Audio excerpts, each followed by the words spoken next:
이번 시간에는 고전소설 26번째 시간이네요. 월왕전 함께 공부해 보도록 하겠습니다. 우리가 이렇게 고전소설의 줄거리를 모두 다 훑어보는 이유는 모의고사에 출제되었을 때 장면 단위, 즉 상황 단위로 끊어서 독해를 해야 하는데 우리가 한 번쯤 들어본 내용이라면 쉽게 내용 파악이 되거든요. 그것을 위해서 우리가 지금 전체 줄거리도 보고 문제를 풀어보는 것입니다. 전체 줄거리와 작품의 특징을 볼 때는 줄거리, 그러니까 고전소설이 어떤 식으로 이야기가 전개되는지 확인하는 것 하나, 작품의 특징을 볼 때는 이 고전소설의 특징은 대부분 90%가 같은 패턴으로 이어지기 때문에 이런 패턴에 익숙해져야 한다는 의미로 줄거리와 특징을 보고 있는 거고, 지문을 읽고 문제를 풀 때는 지문을 읽을 때 장면 단위, 그 상황 단위를 어떻게 끊어 읽는지 보는 것과 동시에 고전소설에 나와 있는 어휘를 어떻게 처리해야 하는지, 그 다음에 인물관계를 어떻게 표시해 가면서 읽어야 하는지를 판단하는 데 도움이 되고자 이렇게 강의를 찍고 있다는 것 여러분 알고 계시죠? 그래서 이 고전소설 읽을 때 이런 스토리가 있구나, 이런 특징이 있구나, 읽을 때는 본문을 읽을 때는 이렇게 읽어야 되겠구나 라는 것을 상기해가면서 여러분이 이 강의를 들으시길 바랍니다. 자, 그러면 월왕전 공부해 보도록 하죠. 먼저 줄거리 부분부터 갈 건데요. 월왕전이니까 전이죠. 인물의 일대기를 다룬 것이고 월왕이라는 인물의 일대기인데 여기서 월왕은 왕, 정말 왕이란 뜻이고요. 월이라는 소국의 왕이라는 뜻이죠. 그래서 실제 인물의 이름은 아닙니다. 그래서 이 월왕전은 월왕이라는 인물, 주인공의 이름이 유실부, 유봉부 두 가지 이름이 있는데요. 그 사람이 월왕이 된 이야기라는 뜻이겠죠. 그래서 전반부와 후반부의 내용이 갈리게 되는데요. 주인공의 활약은 즉 유실부와 유봉부의 활약은 후반부에 나타나게 되고요. 전반부는 유실부, 유봉부의 아버지의 이야기가 펼쳐집니다. 자, 그러면 영웅 곤담 소설 한번 읽어보도록 하죠. 월왕전 발단 부분. 송나라의 재상 유방은 송나라가 배경인가 봐요. 재상이니까 꽤 높은 직급이죠. 나이 50이 되도록 혈육이 없어서 부인 설씨와 슬퍼하다가 명산대 차례 기도하고 빈궁한 사람들을 구제한 뒤 아들 태사를 얻는다. 이것이 바로 영웅 고전소설의 일반적인 서사죠. 기이한 출생. 그 중에서도 얘는 이 소설 월왕전은 치성을 들이고 낳은 아들이다 라고 생각하시면 되겠죠. 자, 그래서 이 태사는 자라면서 문장과 필법이 귀신을 놀라게 할 만큼 뛰어났다. 이 사람은 지금 월왕의 아버지에 대한 얘기죠. 월왕은 실제 이름이 유실부, 유봉부라고 했습니다. 실부라는 뜻은 아버지를 잃다라는 뜻이고 봉부는 아버지를 받들다라는 뜻입니다. 그래서 아버지를 잃었을 때는 실부라는 이름으로 아버지를 봉양하고 만났을 때는 봉부라는 이름으로 나오게 되겠죠. 자, 이런 중에 태사는 봄 경치를 구경하다가 장승상의 딸 장부인을 본 뒤 청혼하여 혼인한다. 그리고 얼마 뒤 과거에 장원급제하고 한림학사를 제수받는다. 지금 여기까지 인물은 누구에 대한 이야기라고요? 월왕의 아버지인 유태사에 관한 이야기였어요. 고전소설에서 가장 중요한 게 인물 파악이니까 인물 이렇게 잘 정리해 두시고 두 번째 발단 부분 넘어갑니다. 양평태소가 그 지방 백성의 무지함을 임금께 알리자. 태사를 시기하는 전 목사가 태사를 시기하는 무리니까 목사는 부정적인 인물이 될 거예요. 자, 우리는 고전소설을 읽으면서 서술자의 입장에서 이야기를 읽어 나가야 되죠. 자, 서술자는 월왕전 을 쓴 사람이므로 월왕전은 긍정적 인물이 될 것이고 긍정적 인물의 아버지인 태사도 긍정적인 인물이 될 거예요. 태사를 시기하는 전 목사가 일부러 태사를 보내도록 추천하여 천자는 태사를 남방현령으로 임명한다. 그 태사는 남방현령으로 갔겠네요. 임지로 향하던 중, 임지는 바로 근무할 곳이니까 남방현령이겠죠. 태사가 호로산에 이르러 마음을 달래려고 검은고를 타니 그 소리를 듣고 적도들이 나타난다. 여기서 적도는 도둑의 무리들이겠죠. 이 적도들은 마적이라는 사람을 괴수로 하여, 괴수는 우두머리란 뜻이에요. 호로왕이라 칭하며 이 괴수가 바로 호로왕인 거네요. 부정적 인물이겠고요. 칭하며 국호를 헌왕국이라 하였는데 백성이 100만 명에 달했다. 태사는 호로왕의 공격을 받아 일행을 모두 잃고 도망쳐 걸식하게 된다. 그리고 장부인의 소식을 알아보았으나 종적이 묘연하였다. 그래서 발단 정계에서의 내용은 월왕의 아버지인 태수에 대한 이야기였고 태수는 장승상의 딸 장부인과 결혼한 상태로 한림학사를 제수받았으나 이 태사를 시기하는 전 목사에 의해 남방현령으로 발령, 임지로 현령으로 임명받았고 임지로 가던 중에 호로왕, 헌왕국의 왕이죠. 에 의해 공격을 받아 일행을 잃고 걸식하게 되었다라는 내용이 전개까지 내용입니다. 그러면 위기 부분부터는 또 내용이 바뀌겠네요.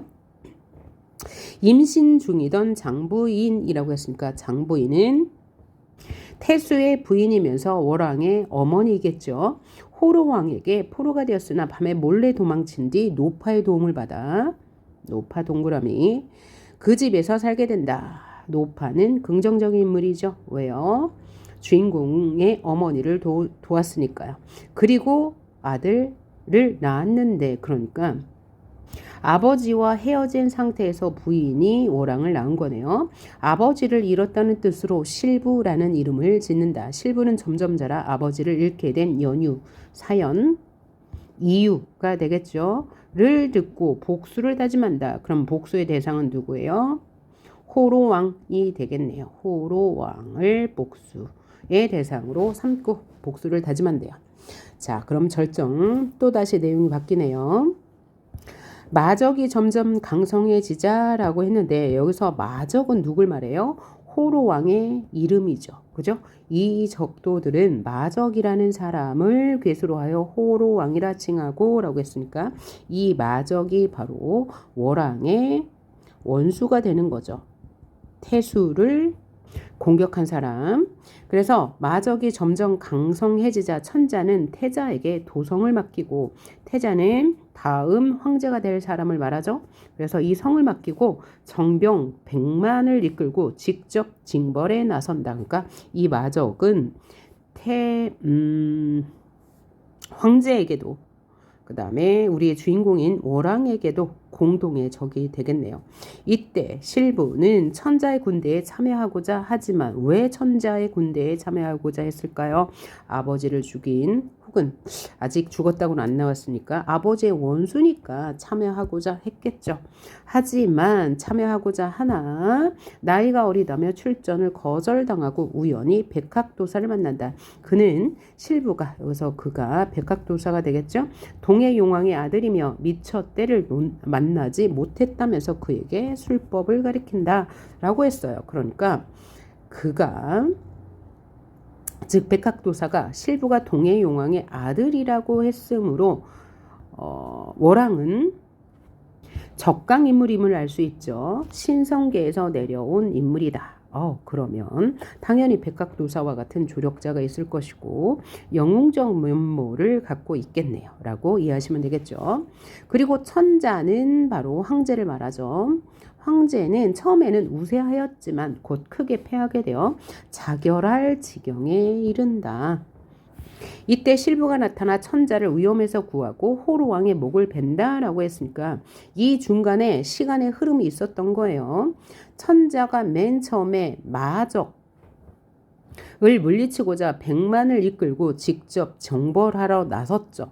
그런데 거절당하고 백학도사를 만났죠. 백학도사에게 술법을 배웠죠. 그 후에 백학도사에게서 술법을 익힌 실부가 천자를 돕는 거죠. 그러니까 이 마적과 천자의 전쟁이 진행되는 동안 실부가 백학도사에게서 술법을 배운 거예요. 이렇게 이해하셔야지 내용 파악이 되겠죠. 그 다음 결말. 그러면 여기까지 호로왕의 목을 뱄으니까 위기는 다 끝났네요. 천자가 기뻐하겠죠. 실부에게 대원수 겸 병마 도총사를 제수하고 실부의 아버지 유태사를 찾도록 전국에 명을 내려 실부와 장부인이 유태사를 만나게 된다. 이들이 천자를 아련하다. 천자를 뵈니 보다라는 뜻입니다. 천자도 기뻐하며 실부의 이름을 봉부로 고쳐줬대요. 천자가 고쳐준 거네요. 아버지를 받들다라는 이름으로 고쳐주고 사이로 맞아 월왕으로 봉한다.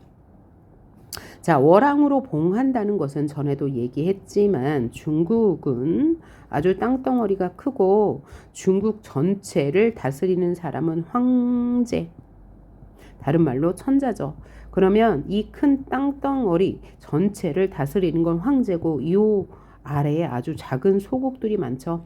이 소국 중에 하나를 누구에게? 이 봉부에게 준 거죠. 그래서 이 소국 중에 하나, 월이라는 국가를 주고 월왕에 봉한 거예요. 그래서 이 소국들은 제후국이라고 합니다. 일정한 지역을 다스리는 왕이에요. 그러니까 이 월왕도 황제의 부하가 되는 거죠. 그리고 월왕은 가족을 이끌고 임지로 가서 선정을 베풀고 여기서 임지는 월국이 되겠네요.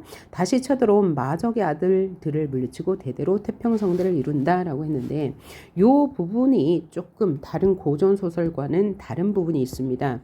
그게 뭐냐면 역순행적 구성이 나타난다는 점이에요.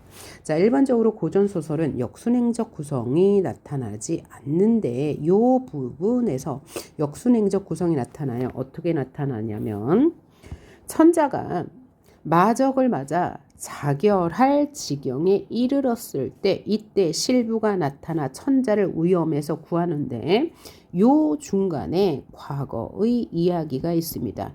이때 과거의 이야기는 바로 이 부분이에요. 자, 실부가 천자의 군대에 참여하고자 하지만 나이가 어리다며 출전을 거절당하죠. 황제에게.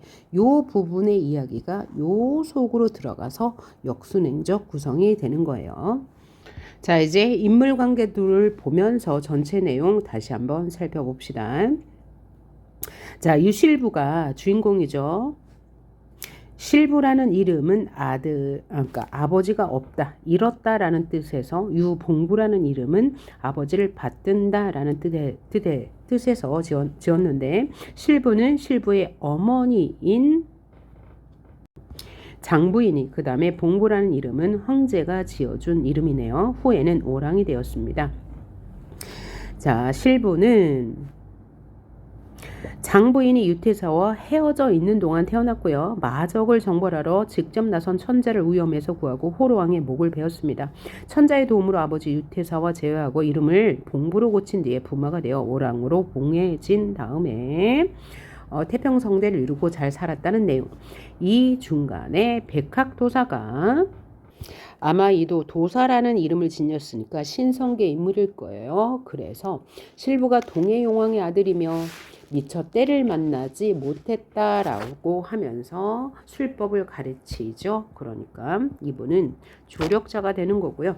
마적 호로왕은 적대관계, 아버지 유실부의 아버지가 임지로 가던 중 호로왕의 습격을 받아서 걸식하게 되었으니까 실부에게는 적이겠죠. 그래서 적도, 즉 도둑무리의 우두머리다. 그리고 헌원국의 왕이죠. 유태사를 공격하고 장부인을 포로로 잡았고요. 유실부와 대결하여 패하고 죽을 맞게 됐고 이 마적은 황제와도 적대관계에 있죠. 이 마적이 힘을 키워서 황제가 직접 정벌하러 나섰는데 처음에 우세하다가 나중에 열세가 되어서 자결할 지경에 이르렀을 때 유실부가 구하게 되는 거고요. 유방설씨는 유태사의 어머니 아버지가 되는 거죠. 작품의 특징 다시 한 번 더 살펴보기로 합니다. 자, 이 작품은 전반부에는 아버지 유태사의 이야기가 후반부에선 유실부의 이야기를 중심으로 다루고 있습니다. 전반부에서 아버지 유태사는 유방이 치성을 드리고 유태사를 낳았다. 문장과 필법이 뛰어나 장원급제하였죠. 봄경치를 구경하다가 장승상의 딸과 혼인하게 되고요. 남방현령으로 부임하던 중에 호로왕 즉 마적에 의해 걸식하게 되죠. 후반부에서 아들 유실부는 어머니 장부인 이 호로왕에게서 도망쳐서 낳았죠. 그리고 백학두사에게서 술법을 배우고 호로왕 마적을 물리친 후에 천자를 구하는 인물입니다. 후에 아버지와 황제의 도움으로요. 아버지와 제외하고 부마 황제의 사위가 되어서 월왕에 봉해지고 대대로 태평성대를 누렸다라는 내용이죠. 자, 영웅의 일대기.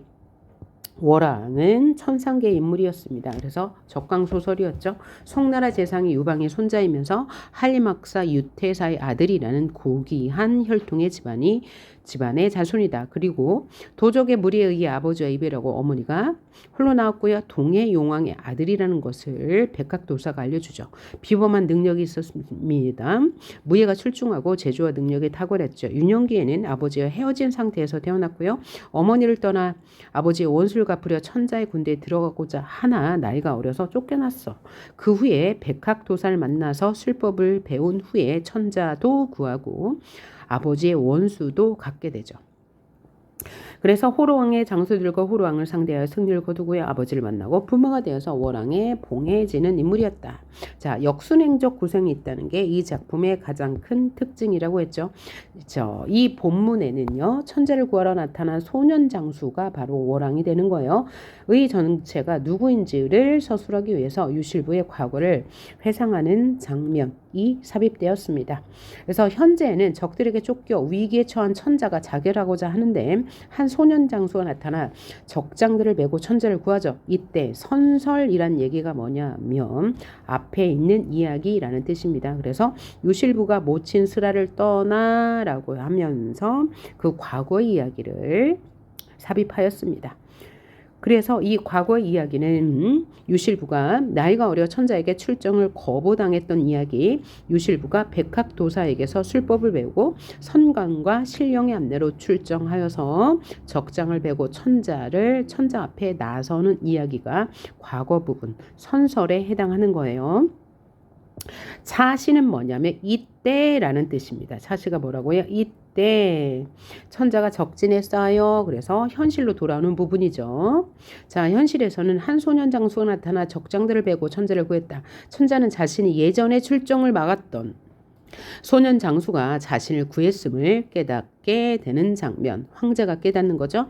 천자가 유실부를 치하하고 그의 출신을 묻자 유실부가 부친과 조부의 이름을 대니까 천자가 그들을 찾아주는 내용. 그 다음에 이 소설의 또 하나의 특징이 방각본 소설의 소설적 기법인데요. 방각본 소설이라는 것은 필사본으로 전해오는 소설을 영리를 목적으로 하여 나무판에 새겨서 출판한 소설을 말합니다.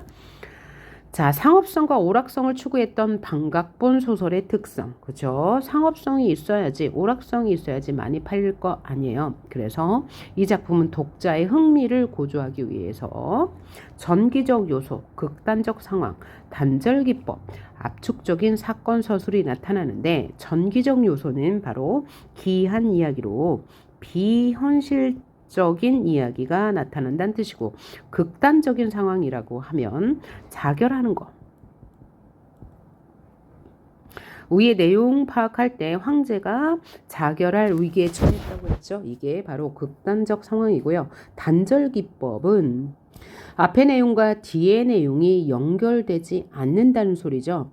그러니까 이 단절 기법은 역순행적 구성이 시작되는 부분일 거예요. 역순행적 구성 시작 부분에서 앞 내용과 뒷 내용이 이어지지 않는 단절 기법이 나올 거고요. 압축적인 서사는 요약적 서술을 말합니다. 아주 긴 시간에 있었던 이야기를 단 몇 줄로 줄거리 요약해서 제시하는 부분, 요약적 서술 혹은 직접 제시라고도 하죠. 몇 줄에 걸쳐서 아주 긴 이야기를 요약해서 제시해주는 부분이라고 생각하시면 될 것 같습니다. 자, 그럼 이제 본문으로 가서 이야기를 살펴볼 건데, 본문 가기 전에 보기 내용부터 보도록 하죠. 항상 우리가 문학을 풀 때 보기 먼저 봐야 되죠. 보기는 이 작품에 대한 해설이 되는 거니까요. 자, 보기 읽어보도록 합니다. 이 보기는 3번 문제에 있네요. 자, 월왕전은 유교적 충효 사상을 주제로 한 군담 소설로서 19세기 무렵 민간에서 판각한 방각본이다. 아까 방각본 소설은 필사본으로 전해 내려오는 것을 영리를 목적으로 하여 판각으로 출판한 소설이라고 했습니다. 는 상업성을 추구했던 대개의 방각본 소설과 같이 이 작품도 주로 오락적 목적의 독서를 즐겨하는 독자층을 겨냥한 다양한 소설적 기법을 구사하고 있다. 전기적 요소의 활용은 물론 극단적 상황 설정, 이야기의 흐름을 끊는 단절 기법, 속도감 있는 사건 전개가 바로 요약적 제시겠죠. 를 압축적인 사건 서술이 잘 드러난다. 그러면 이 부분에 주의하면서 읽으시면 될 거예요. 그러면 지문 내용 확인하러 가봅니다. 절정 부분 장면이나 상황 단위로 읽으면 된다고 했습니다. 자, 천자 가만히 북문을 열고 도망하실세. 천자는 긍정적 인물이죠. 왜냐하면 고전 소설을 쓴 사람들은 우리 조선 사람들인데 이 조선 사람들은 한족을 옹호했다고 했죠. 한족이 다스리는 국가를 배경으로 했고요. 그래서 이 천자는 한족임을 알 수 있는 거예요. 그리고 아까 보기에도 아까 송나라를 배경으로 한다고 그랬죠. 중국 역사에서 한족을 배경으로 한 국가가 송명, 그 이전에도 이후에도 있었지만 조선 후기에 주로 고전 소설이 쓰여졌으니까 송나라와 명나라를 배경으로 한다. 그러면 작가가 이들을 긍정적으로 볼 거예요. 이렇게 생각하시면 편하죠. 전자 가만히 북문을 열고 도망하실세. 길은 없고 다만 산이 가리오니 어찌 행하리요. 자, 이게 서술자의 개입이죠. 서술자의 개입. 서술자가 개입해서 이 천자의 안타까운 상황을 전달하고 있는 거예요. 적장 강공 형제 천자를 쫓아오며 적장 강공 형제는 그러니까 부정적 인물이 되는 거고요. 무수히 무찌르니 체루와 왕건 두 사람이 천자를 호위하며 닿더니 천자를 호위하니까 체루와 왕건은 천자와 같은 편일 거예요.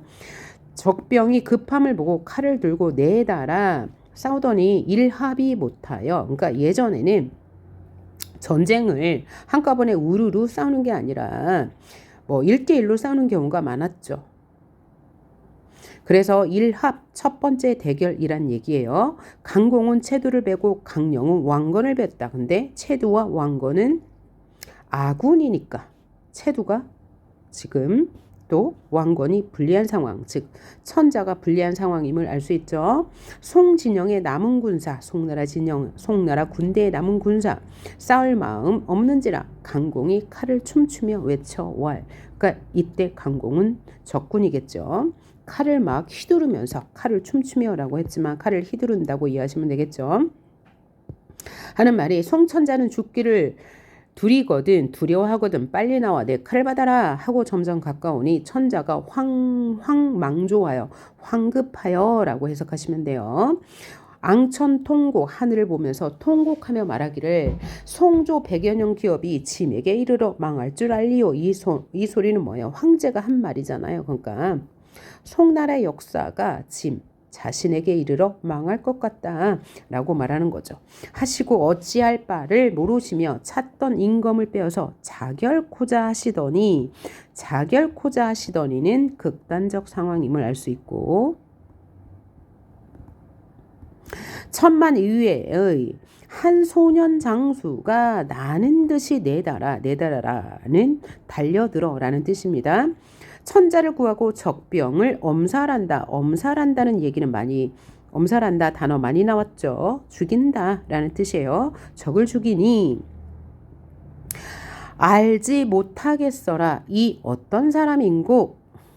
여기는 지금 서술자의 말이죠. 왜냐하면 큰 따옴표나 작은 따옴표가 없으니까. 그래서 여기 서술자의 말이구나. 그러니까 이 서술자가 이게 어떤 사람이야 라고 궁금증을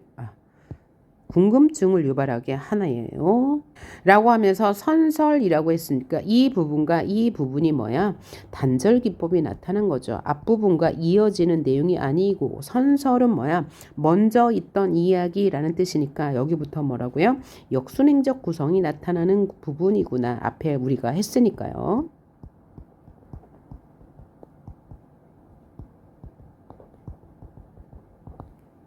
그래서 이 부분을 막상 시험장에서 만났다면 여러분이 당황하겠죠. 그래서 많이 볼수록 시험에 유리한 거죠. 선설 앞에 있는 이야기라는 뜻. 이것만 알아두셔도 내용 파악하는데 어려움이 없었을 것 같네요. 먼저 있던 이야기 단절 나타났어요. 앞과 뒤의 내용이 달라지니까요. 유실부가 모친 스라를 떠나 말을 타고 연무대를 찾아. 자, 연무대가 무슨 뜻인지 몰라도 내용 파악에는 지장이 없지만 지금은 공부하는 시간이니까 연무대가 뭐냐면 알고 갑시다. 연무대는 무술을 연마하는 곳이에요. 찾아가 천자가 친히 출정하시는 군중에 참여코자 하였더니 천자가 그 나이 어림을 꺼리사 무용지인으로 내치심을 보고 물러나매. 무용지인은 뭐야? 쓸모없는 사람이라고 내치셨다. 누가요? 천자가요. 왜? 나이가 너무 어려서요. 그 향할 바를 알지 못하고. 누가요? 실부가요. 실부가 그 향할 바를 알지 못하고 말을 이끌고 초조히 다니며 부친 소식을 탐지 알아보니 부친이 유태사죠. 한 주점을 찾아 밥을 사 먹으며 쉬더니 문득 백발노인이 갈건야복으로 청려장을 이끌고 지나갔다. 사실 얘는 해설하지 않아도 되려. 여러분이 시험장이라면. 그러다가 유생을 보고 급히 물었대요. 그러면 백발노인이다. 그러면 우리는 딱 고전소설의 특성상 백발노인이면 뭔가 도사 같은 느낌이라는 것만 확인하면 되는데, 공부하는 시간이니까 갈건야복이 무엇인지 알고는 갑시다. 갈건야복은 갈건과 배옷이란 뜻으로 은사나 처사, 즉 도사들이 입는 옷을 말해요. 도사가 입는 옷, 그러니까 이 사람은 도사구나. 백발노인이라는 것을 통해서도 알 수 있어요. 청려장인데 장은 지팡이에요.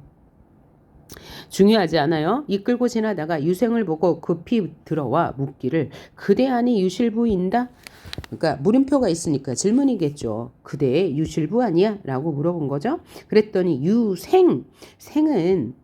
생이란 단어는 알아둬야 되죠. 생이라는 것은 젊은 선비를 이르는 말이에요. 그러니까 유씨성을 가진 젊은 선비라는 뜻이죠. 그래서 유생이 지칭하는 바는 유실부 임을 알 수 있겠죠. 유실부가 그 노인의 늠름한 거동을 보고 일어나서 공경하면서 말하기를 과연 그렇소이다 라고 했더니 노인이 말하기를 내 그대에게 가르칠 말이 있으니 나와 한 가지로 집에 감이 어떠하뇨. 그러니까 나와 우리 집에 가자 라고 말했다는 거죠. 자, 중략하고 다음 내용 계속 읽어봅니다. 수권 서책을 내어놓고 보라 하니 유생이 일견에 한눈에 신통한 술법임을 알고 인하여 배우니 불과 수년지 내에 능히 제주를 통한지라. 수년 만에 이 제주를 통했다. 누가? 실부가. 그러니까 이 부분을 통해서 실부의 영웅성을 알 수 있는 부분이네요. 비범하잖아요. 그랬더니 노인이 기뻐. 여기서 노인은 아까 나온 백각도사겠죠. 실부에게 일러 말하기를 그대 이제 천지조화를 천지조와 지리를 알았으니 세상에 나가 천자의 위태함을 구하고 꽃다운 이름을 후세에 전하라 라고 했어요. 유생이 이미 도적이 군사를 일으켜 천자가 출정하심을 짐작하였으나 위태하심을 구하란 말을 듣고 크게 놀라 묻기를 대인 이런 산중에 응거하시면서 어찌 세상 일을 다 아시나이까 했더니 노인이 미술을 먹으면서 하는 말이 내 자연 알 일이 있기로 알거니와 사람이 때를 이름이 불관하니 이별이 심히 서운하다 하나 어찌 면하리요. 자, 여기서 내 자연 알 일이 있기로 안다. 이것은 이 백학도사가 비범한 인물임을 알 수 있는 부분이고요. 사람이 때를 이름이 불관하다. 무슨 뜻인가요? 불관하다는 관계치 아니한다는 뜻인데 사람이 때를 잃는 것은 관계치 아니하다. 두 번 부정했으니까 사람이 때를 잃으면 안 된다라는 뜻이죠. 그래서 이별이 심히 서운하나 어찌 면하리요 라고 했으니까 이별이 서운하나 이별해야 한다는 말이겠죠. 하고 왜냐하면 이렇게 해석을 안 하더라도 맥락을 통해서 너는 지금 가야 한다라는 말을 우리는 이해할 수 있을 거예요. 왜냐하면 앞 문장에서 천자가 위태하니 구하라고 했잖아요. 그렇죠? 하고 행장을 차려주며 떠남을 재촉하니 생이 여기서 생은 주인공이겠죠. 유실부를 말하는 거예요. 여기서 생은 뭐라고요? 젊은 선비를 가리키는 말이에요. 마지못하며 절을 하며 말하기를 대인의 은혜로 배운 일이 많사올 뿐만 아니라 천륜 같은 정의를 조련히 이별하오니 어느 날 다시 만남을 알지 못하리 소이다 라고 했으니까 천륜 같은 정의가 있었는데 누구와? 주인공 유실부와 백학도사가요. 그런데 이별하려고 조련이 갑자기 이별하려니 언제 만날지 모르겠네요. 그러니까 뭐요? 이별의 서운함을 이야기하고 있는 거죠. 그랬더니 노인이 더욱 기특히 여기면서 말하기를 일후 오늘 이후에 나를 찾고자 하거든 백학산 백학도사를 찾아라. 이때야 자신의 이름을 밝히네요. 하고 한 가지로 산에 내려 작별하고 문득 간데 없는지라.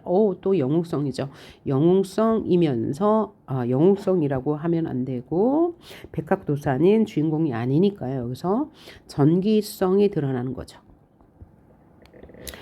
기이한 능력. 유생이 신기히 여겨 백학산을 바라보고 무수히 감사히 절하며 길을 찾아 말을 타고 황성으로 향하더니 황성은 황제가 있는 성을 말하여 날이 저물매 저녁을 사 먹고 밤이 깊도록 잠을 이루지 못하더니 호련 이리 선관이 앞에 나와 절을 하고 호련 갑자기 선관 신선이 나타나면서 말하기를 잠을 이루지 못하고 있는데 신선이 나타나 이렇게 말했대요. 소제는 동해용왕의 둘째 아들 이옵더니 소제는 뭐요? 그냥 형제 정도로 알아두시면 되겠어요. 이거 누구의 말이에요? 성관의 말이에요. 소제는 동해용왕의 둘째 아들이옵니다 라고 했어요.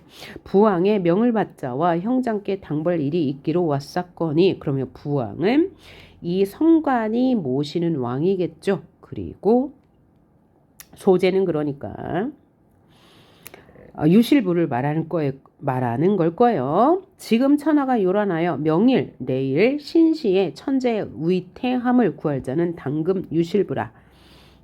당금은 여기 있는 이라는 뜻이고요. 유실부 너만이 천자의 위태함을 구할 수 있어 라고 말하는 거죠. 하기로 왔사오니 그러니까 말을 전달해 주는 거예요. 지금 이 성가는요. 누구의 말? 부왕의 말을 전달하는 거죠. 부디 때를 잃지 말고 아름다운 이름을 후세에 전하소서라고 했어요. 그러니까 천자를 구해서 아름다운 이름을 떨쳐라 라는 얘기죠. 하거늘 유생이 이 말을 듣고 무슨 말을 묻고자 하다가 호련, 병력 같은 말소리에 놀라 깨달으니 꿈이라. 이건 꿈이죠. 그러니까 꿈에 신선이 나타나서 천자를 구해라. 내일 신시의 구애에 시간까지 알려줬네요. 그래서 꿈을 꾸고 유생이 급히 일어나 마음을 진정치 못하고 날이 새기를 기다려 다시 말을 타고 채를 치니 순식간에 500여리를 행한지라. 적강인물이라 가능한 거죠. 바로 황상으로 향하더니 문득 공중에서 말하기를 장군은 황성으로 가지 말고 남편관 북문 밖으로 가라. 누가 한 말이에요? 공중에서 누가 했을까요? 하늘이. 그러니까 이 소설은 전기적 요소가 많은 거죠. 이렇게 전기적 요소가 나타날 수밖에 없는 이유는 유실부가 인물이기 때문이에요. 적강인물, 즉 전생의 성관이었기 때문이죠. 학원을 유생이 비로소 신령이 지시함. 공중에서 내리는 소리가 신령이라고 밝혀졌네요. 지시함을 짐작하고 말을 달려 남편관을 찾아가니 관중에 적병이 운거하고 적병이 지키고 있고 사나이의 호통소리 진동하거늘 생이 유실부가 분기를 이기지 못하여 분한 마음을 이기지 못하여 갑주를 떨치고 칼을 춤추며 신만적병을 풀베듯하여 무인지경같이 하여 들어갔다라는 것은 유실부의 영웅적 모습을 부각한 거죠. 그리고 갑주를 떨치고 갑주가 뭐예요? 옷이죠. 칼을 춤추며 칼을 베며 신만적병을 풀베듯하다. 신만적병을 일순간에 베어버렸다.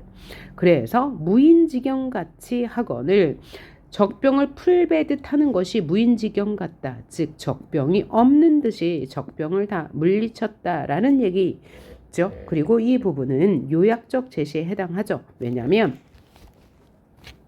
유실부가 적병을 물리치는 과정을 행동으로 보여주지 않고 요약적으로 서술자가 제시했으니까요. 들어가니 적장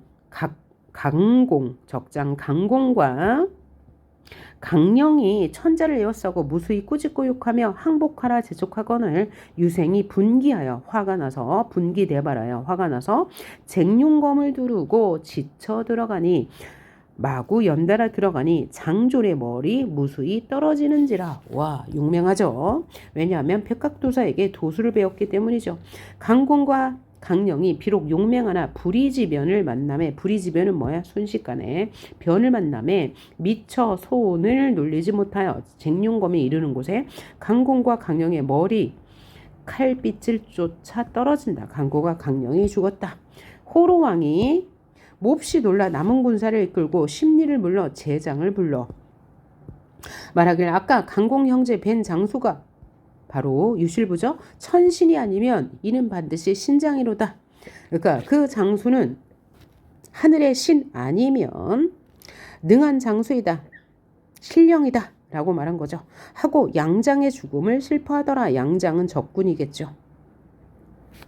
유생이 적장의 머리를 칼끝에 꿰어들고 바로 천자 앞에 나아가 복지왈 배를 땅에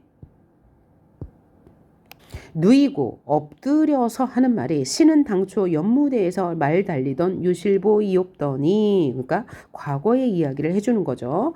그러면 어디까지가 과거인지 구분해야 되겠네요. 어디까지가 과거입니까? 네, 위에 선설 나온 부분부터 바로 밑 여기까지만 과거의 이야기고요. 여기는 현재네요. 왜냐하면 이 현재 부분에서 백학도사가 유실부에게 가서 천자를 구해라 라는 말이 나왔으므로요. 그래서 유실부가 천자에게 아뢰기를 신은 당초 연무대에서 그가 무술을 연마하는 곳에서 말을 달리던 유실부 이옥더니 황실의 위태하심을 듣삭고 혈기지분으로 당돌이 전장에 참여하여 다행히 적군을 물리치우나 천명을 어기었사오니 군법으로 시행하소서라고 했어요. 그러니까 신은 당초 연무대에서 말을 달리던 유실부예요. 그러니까 과거에 연무대에 있었던 사람이에요. 그런데 세월이 지나면서 이제 백학도사에게 도수를 배운 거죠. 그래서 황실의 위대하심을 듣고 혈기지분으로 혈기가 왕성하여 당돌이 전장에 참여하였습니다. 그래서 다행히 적군을 물리치긴 했는데 천명을 어기었습니다. 군법으로 시행하소서. 이렇게 말한 이유는 무엇 때문입니까? 천명은 황제의 명인데 어겼어요. 왜 어긴 것이 됩니까? 몇 년 전에 유실부가 연무대에서 자신도 요 앞부분 선설 나온 부분에서 군중에 참여하고자 했는데 천자가 나이 어림을 꺼려서 무용지인으로 내쳤잖아요. 그러니까 너는 이 전쟁에 참여하지 말라라고 천명 황제가 명을 했는데 그것을 어기고 황실의 위태하심을 듣고 혈기지분으로 당돌이 전장에 참여하여 적군을 베었다라고 말한 거죠. 그랬더니 천명을 어겼으니 군법으로 시행하소서 저를 다스려 주세요 라고 한 거죠. 그 다음 차시 이때라는 얘기예요. 이 부분에서 선설 이전에 현재 시간으로 돌아와 다시 서술을 하는데 차시 이때라는 말이 있으니까 현재로 돌아오는 부분이다 라고 이해하시면 맞는데 이 윗부분에 신은 연무대에서 말달리던 유실부 이호입니다. 그 다음에 유실부가 백학도사와 이별하고 오는 부분도 완전 과거는 아니고 최근에 일어났던 일이므로 현재라고 볼 수 있죠. 자, 계속 읽어봐요. 이때 천자가 적진에 쌓여 거의 잡히게 이름에 하늘을 우러러 통곡하고 자결코자 하시더니 난데없는 소년장수가 나는 듯이 들어와 이랍의 적장을 베고 자충우돌하여 화망을 벗겨줌을 보시고 천심을 진정하사 여기서 천심은 황제의 마음입니다. 황제가 곧 하늘이니까요. 자오에게 물어 가랐을 때 저 어떤 장수인고 필경 천신이 도우심이라 하늘에 있는 신이 도왔다 하시고 신기 여기시더니 오래지 아니하여 그 소년 장수가 적장에 머리를 가지고 엎드리며 성명이 유실부라 하여 죄를 청함을 보시고 천심이 기쁘사 황제가 기뻐하며 친히 내려 그 손목을 잡으시며 타루 눈물을 흘리면서 말하기를 자, 시험장에서 타로가 무슨 뜻인지 몰라도 맥락상 이해가 될 거예요. 저 즈음의 짐이 황제 자신을 말하는 거죠. 경은 누구예요? 신하를 높여 부르는 말이고요. 용맹이 있음을 짐작하였으나 그러니까 예전에 너를 처음 봤을 때도 용맹하다고 여겼어. 그 손을 아껴 감히 쓰지 못했는데 이제 경이 짐의 어리석음을 생각지 않고 여기서 경은 이 신하죠. 즉 유실부를 말할 거예요. 짐은 황제를 말하는 거고요. 생각지 아니하고 짐의 급함을 구하여 송왕실을 회복하고 사직을 안복해 하니 사직은 국가요 국가 그냥 국가를 지켰으니 그 공을 갚을 바를 알지 못하겠거니와 경에 붙이는 이름이 무엇이뇨라고 물었더니 생이 유실부가 머리를 조아리면서 말하기를 신의 아비는 한림학사 유태사요 조부는 호부상서 유방이로서이다 라고 대답했네요. 자, 그래서 이 지문을 끝까지 읽어봤는데 실제 이 지문에서 많은 학생들이 어려워했습니다. 자, 왜 그래요? 역승인적 구성이 나타나 있기 때문인데 전체를 읽어봐도 그 인물이 그 인물인가 라고 짐작을 했다면 그래도 문제는 풀렸을 건데 시간이 많이 걸렸을 거예요. 그리고 끝까지 이게 역순행적 구성이구나 라는 생각을 못했다면 내용 파악이 안 됐을 거죠.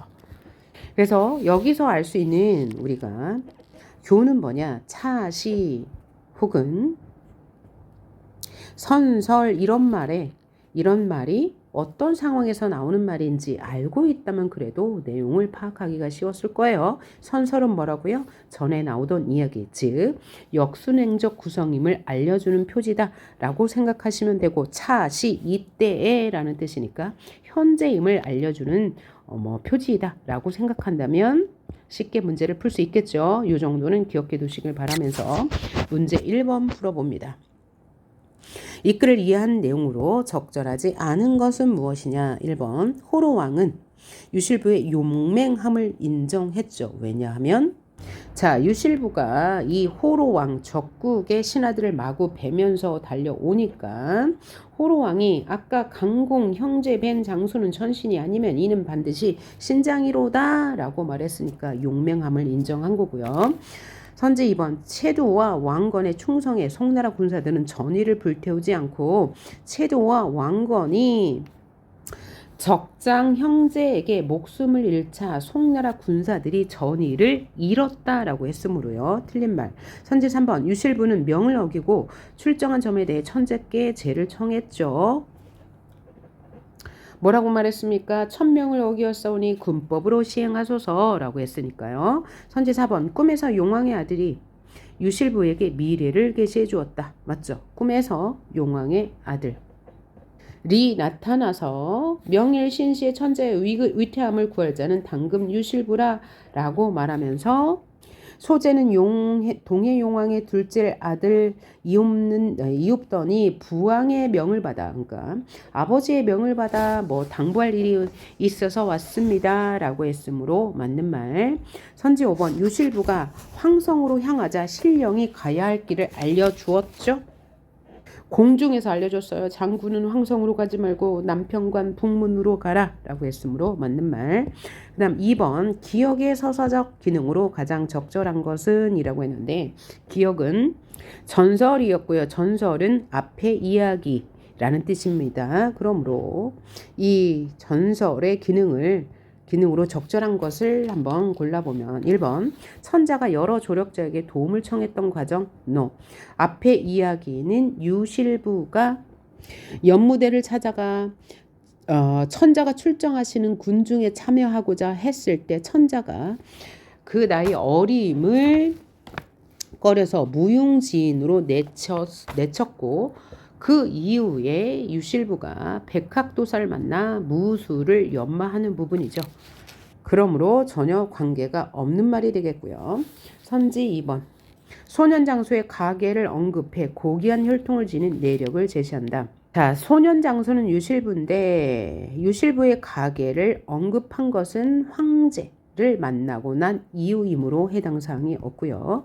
3번 소년장소의 개인적 원한을 밝히지 않았습니다. 체두를 만나게 된 내막 체두를 만나지도 않았습니다.